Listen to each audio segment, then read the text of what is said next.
F1 Q&A. Is this season Norris's best chance to win title? McLaren's Oscar Piastri won his second race at the Azerbaijan Grand Prix after a gripping battle with Ferrari's Charles Leclerc. With teammate Lando Norris finishing fourth, McLaren have taken the lead in the Constructors' Championship from Red Bull. The race ended under a virtual safety car after a crash between Red Bull's Sergio Perez and Ferrari's Carlos Sainz. With Oscar Piastri looking like the faster driver, will this season be Lando Norris's best opportunity to be a world champion in a McLaren? Vipul. There's a lot to unpick in that question, and it seems to be based on some pretty questionable assumptions. First of all, it's not correct to say that Piastri is the faster driver at McLaren. In fact, Norris has had a slight edge on absolute pace this year. In their qualifying head-to-head, Norris is leading 13.3 and is quicker by an average of 0.116 seconds. That's counting races only where a fair comparison can be made, and not including wet sessions in the average speed calculation.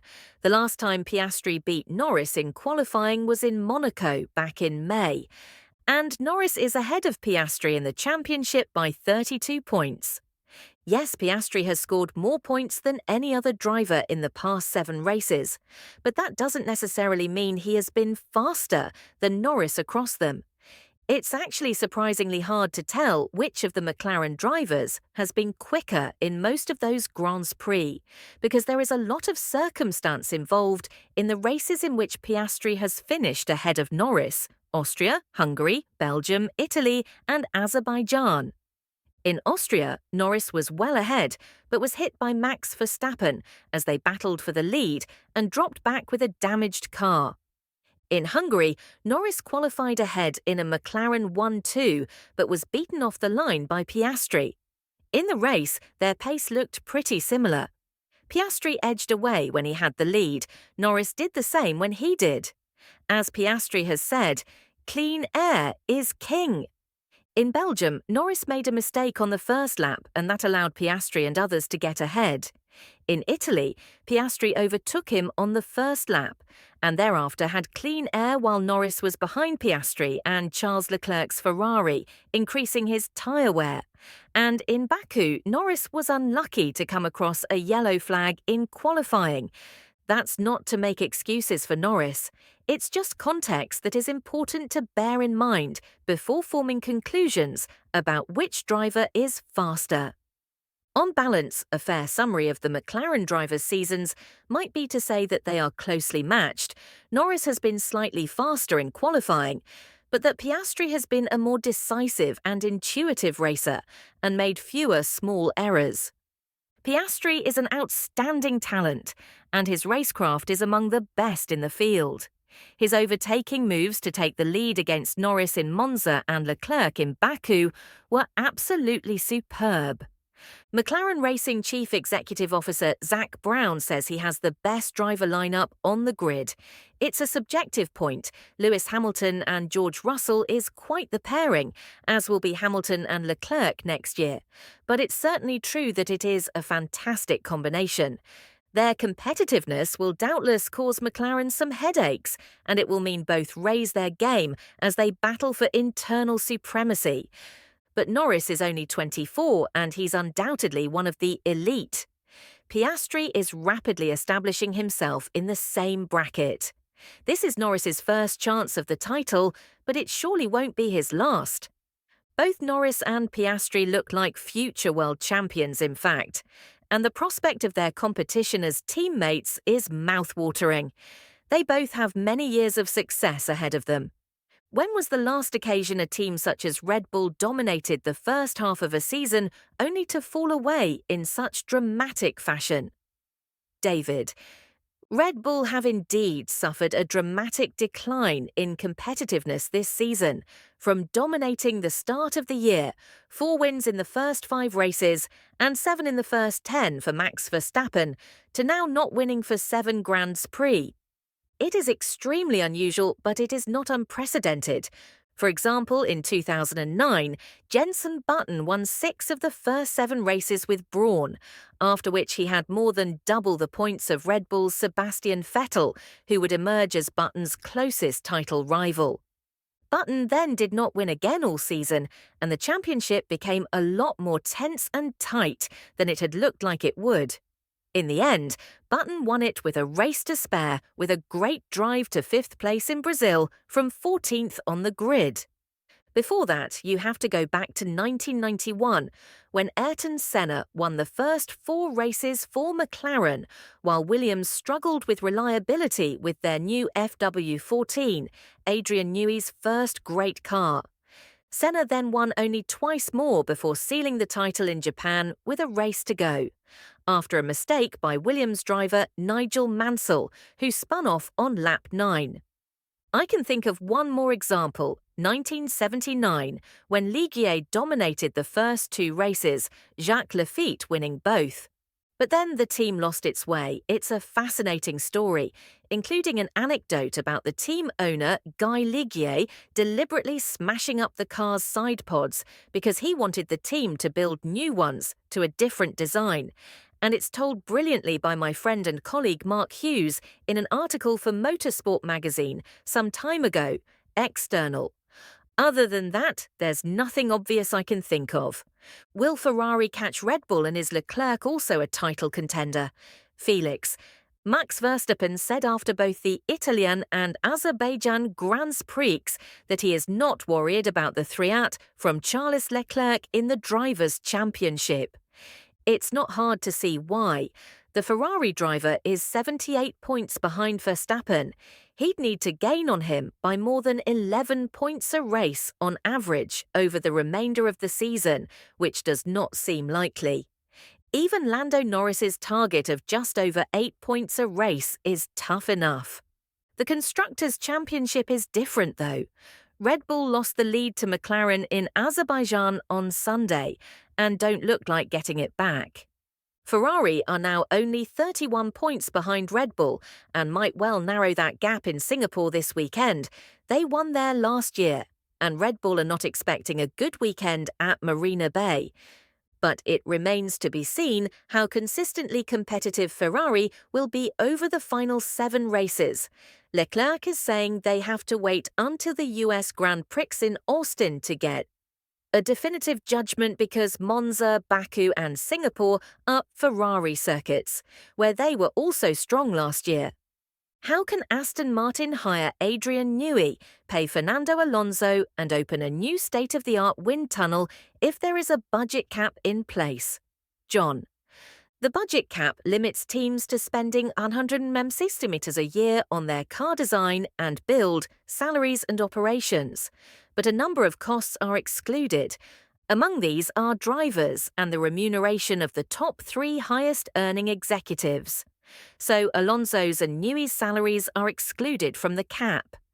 As for the new factory and wind tunnel, there are also exceptions for capital expenditure. It's not a blanket exception. Williams team boss James Vowles was complaining last year, for example, that the allowance should be higher to allow his team to commit the investment in infrastructure they feel is required, and it has to be cleared with governing body the FIA. Aston Martin have spent upwards of 200 meters on their new facilities, but it falls under that criteria. Might Jamie Chadwick or another female driver get a drive in F1 soon? Must be better than some on the grid right now. Ed. On the specific question of Jamie Chadwick, she is in the Williams F1 driver development program and is pursuing a career in Indy NXT in the US, IndyCar's equivalent of Formula 2. This year, she has won a race and finished 7th in the championship, which ended on Sunday in Nashville. As for the wider question of when a female driver might reach F1, I would refer you to Susie Wolff, director of the F1 Academy, the entry-level series for aspiring female drivers. Wolff told BBC Sport last year, "It's going to take a long time." The point of the F1 Academy is as a first step to help the most talented female drivers onto the feeder series ladder, and to attract more women into motorsport to increase the chances of someone making it longer term. It's clear that among the obstacles to a woman making it to F1 is the lack of representation of women in motorsport, and the very low percentage of racing drivers who are female.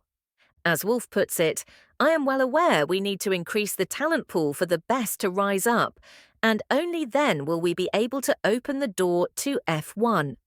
The racing is so great now, why can we not keep these regulations for longer?" PM. F1 is indeed in pretty good shape right now. These current regulations are far from perfect. The ground effect cars are probably too stiff. They are too prone to bouncing.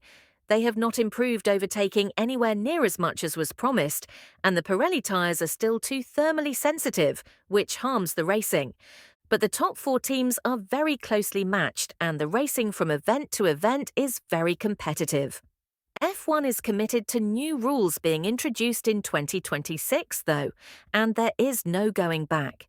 The new power unit regulations, which increase the proportion of overall power provided by the hybrid part of the engine to about 50% and mandate fully sustainable fuels, were introduced to keep F1 relevant and attract new manufacturers.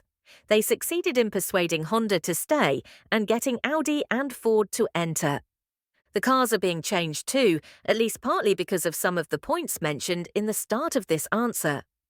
Will this make the field less competitive? It's quite possible. Quite often when new rules are introduced, one team does start with an advantage. But it's impossible to know right now. And in any case, everyone in F1 accepts that the rules need to be refreshed every few years. Will Franco Colapinto's impressive form earn him a drive with a team for next year? Brendan. Franco Colapinto has indeed performed well in his 2 races since replacing Logan Sargent at Williams, fully justifying the team's decision to drop the American and promote the Argentine. Colapinto finished 8th in Baku on Sunday in only his 2nd race and would have scored a point for 10th even without the crash between Carlos Sainz and Sergio Perez in the closing stages. But there is no available seat at Williams in 2025. They have already signed Alex Albon and Sainz. In fact, there is only 1 seat still open to Colapinto on the grid, really, because although Red Bull have still not confirmed their lineup at RB, they will stick in-house. That means only the 2nd Sauber seat, alongside Nico Hülkenberg, is up for grabs in 2025, and Colapinto does not seem to be a frontrunner for that. It appears at the moment as if it is between incumbent Valtteri Bottas and Formula 2 Championship leader Gabriel Bortoleto, who is a protégé of Fernando Alonso. Bortoleto, a 19-year-old Brazilian, has had a very impressive campaign in F2 this year, including a superb win in the Monza feature race from the back of the grid. I often hear the phrase of putting a heat cycle through the tyres. Can you please explain the benefits of doing this? Gordon. This is a reference to the so-called scrubbing of tyres, when teams run the tyres for one slow lap before putting them aside for later usage. It's done to prepare them for use in the race. Teams always want brand new tyres for qualifying. Some teams believe that scrubbing tyres makes them more resilient and easier to handle in the race. McLaren and Aston Martin are 2 examples. Often, for example, when you look at the list of tyres available for each driver for the race, it will appear as if they have fewer brand new tyres than other teams. Quite often, at least some of those used tyres will merely be scrubbed. But this is not an exact science. Even the engineers whose teams do it will tell you there is no absolute proof it makes the tyres better for the race. Many teams don't believe it does and tend not to do it. Subscribe to our channel and Facebook page for more updates.